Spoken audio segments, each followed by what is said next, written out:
On voulait vraiment intégrer Jules Verne, donc tout l'enjeu était d'arriver à le faire correctement.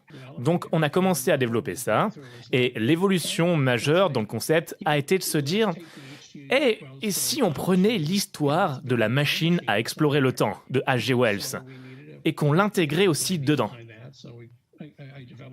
C'était les idées derrière ce show. Et puis j'ai imaginé ce robot incarné à l'époque par Robbie Williams. Mais son français n'était pas terrible. Et on a passé une journée complète ensemble à faire des trucs avec l'équipe de Theme Park Productions, Tom Fitzgerald, etc. Donc on se dit, ok, voyons ce qu'on peut faire avec ça. Et on a écrit cette histoire où on nous renvoyait dans le passé.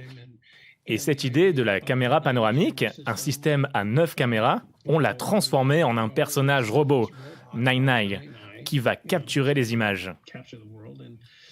Bref, quand on commence ce processus créatif, on ne sait jamais où on va arriver. Ça peut être le truc le plus bête au monde ou alors une bonne solution. Ouais. On ne sait jamais. En plus, quand on a créé un spectacle comme celui-là, il n'y a pas de façon vraiment claire de visualiser l'ensemble. Je veux dire, quand on crée le concept, il n'y a pas de moyen évident de représenter comment on crée ça. Un Circle Visions basé sur le voyage dans le temps, à quoi ça peut bien ressembler? Donc, l'idée, l'argument phare du concept était retournons dans le passé. Je vous dis pas le nombre de fois où on a hésité sur le scénario. Est-ce qu'on allait dans le passé, dans le présent? Alors, qu'est-ce qu'on fait? On retourne à l'époque de Jules Verne ou est-ce qu'on le ramène dans le futur? Je me rappelle d'une réunion avec Jeffrey Katzenberg qui disait « Je reçois des mails de tout le monde là, de ce scénariste et d'un autre scénariste encore. Tim a envoyé quelque chose, Tom a envoyé un autre truc aussi. Comment est-ce qu'on va faire pour gérer tout ça ?»